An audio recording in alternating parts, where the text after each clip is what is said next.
सावित्री, हे बघ मी तुझ्यासाठी काय आणलंय. हे काय आहे ती? अगं असं काय करतेस?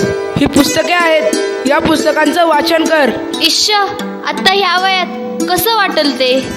हे बघ सावित्री, तू मला लग्नाच्या वेळेस वचन दिलं होतंस, आता नाही म्हणू नकोस. हे तुला करावंच लागेल.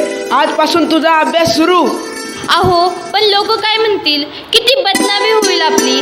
लोक तू करतील आपल्यावर. स्त्रिया या घरातल्या कामातच बऱ्या वाटतात, असं बाहेर जाऊन नाही हो. बरं असू द्या, ही पुस्तके राहू द्या बाजूला, मला लई कामं आहे ती. अरे बाळा, गप माझ्या सोन्या, तुला काय हवंय? का रडतयस? अगं बाई, ह्याचं अंग तर लय तापलं या. हे पण घरी नाहीत, आता मी काय करू? सावित्री, अगं ये सावित्री, किती रडतंय तुझं बाळ? काय झालंय त्याला? वय ग पारू, रात्रीपासून लय रडायला लागले बघ. काय ठाऊक काय झालं या, अंग बी लय तापलं या. अगं सावित्री, अगं याचं अंग तर इस्तवणी तापलं या. वय ग पारू, आता मी काय करू? अगं सावित्री, ही तर भूतबाधा आहे, भूतबाधा. काय भूतबाधा? माझ्या लेकराला भूताने झपटलंय? नाही नाही, असं होऊच शकत नाही. होय सावित्री, असंच झालंय. याच्या पापण्या बघ कशा लाल झाल्यात. मग आता मी काय करू?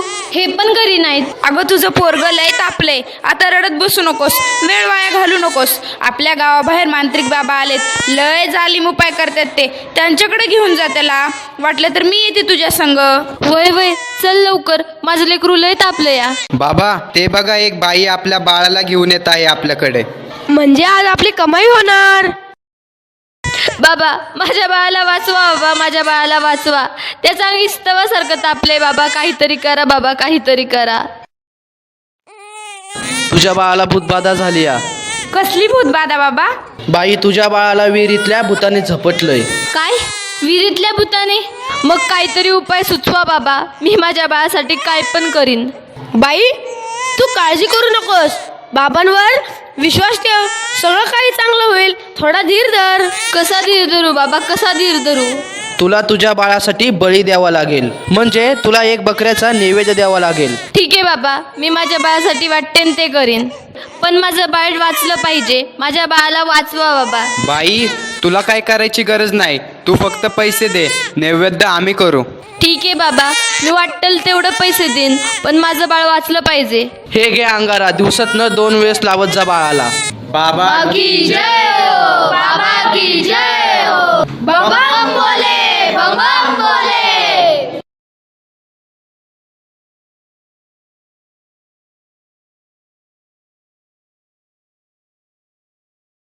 अगं बाई, ह्याचा अजून कसं काही ताप कमी नाही झाला? काल बाबाकडे जाऊन पण काय बी फरक पडला नाही. अगं किती रडतोय तो. तुला किती वेळा सांगितलंय त्याला दवाखान्यात घेऊन जा म्हणून, पण तू काय माझं ऐकू नकोस. अहो, ऐका ना, चिडू नका. जरा बघा ना हातात घेऊन, याचा ताप कायच कमी नाही झाला. जरा बघा ना याला काय झालंय ते. त्यावेळी तुला किती वेळा सांगितलं की घरात प्रसूती करू नकोस म्हणून. अशा वेळी एका आईचं आणि बाळाचं दवाखान्यात असणं किती महत्त्वाचं असतं, माहीत आहे का तुला? अहो, पण पुरुषाच्या हातून प्रसूती करताना लाज वाटते. कसं वाटतं ते? त्यावेळेस दवाखान्यात कुठल्या महिला डॉक्टर पण नव्हत्या. मी कशी करणार होते प्रसूती? अगं याचं अंतर तव्यासारखं तापलंय, अशी कशी गाफील असतेस तू? अहो, मग काहीतरी करा ना. दादा, लवकर जाऊन वैद्यांना बोलव.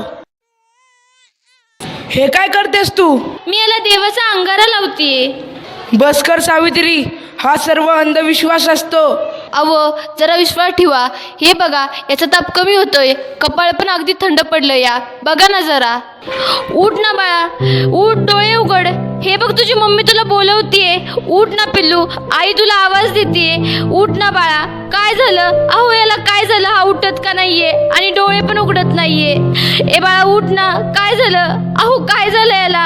हा सास गप्प गप्प काय? ए उठ ना बाळा, काय झालं तुला? अहो बघा ना जरा. आणि नाही राहणार मी अडाणी. मी शिकेन, मी नक्की शिकेन. कारण उद्या एखाद्या कुण्या आईला उपचाराच्या कमतरतेमुळे आपल्या बाळाला मुकावे लागणार नाही. मी शिकेन, मी नक्की शिकेन. शाबास सावित्री, शाबास. मला तुझ्याकडून हीच अपेक्षा होती.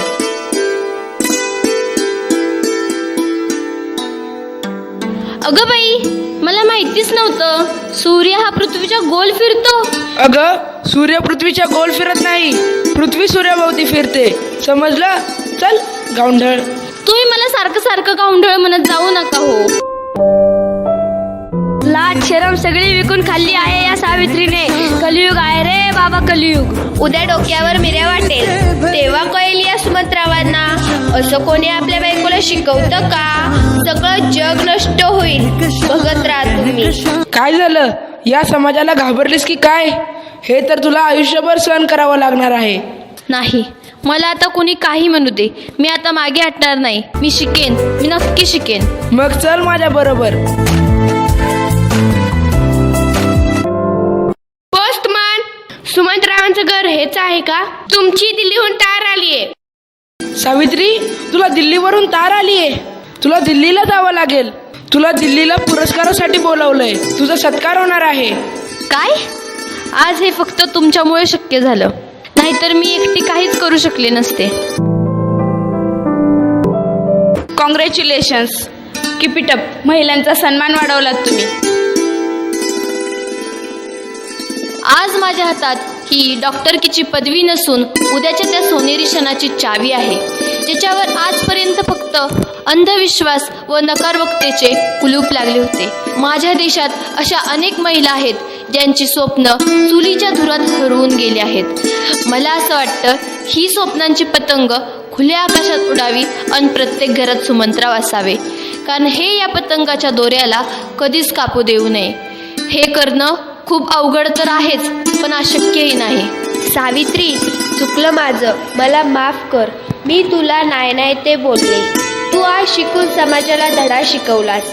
आम्ही काय आडाणी त्या आडाणीच राहिलो. आता आम्ही पण शिकणार. खरं सावित्री, चुकलं आमचं, माफ करा आम्हाला.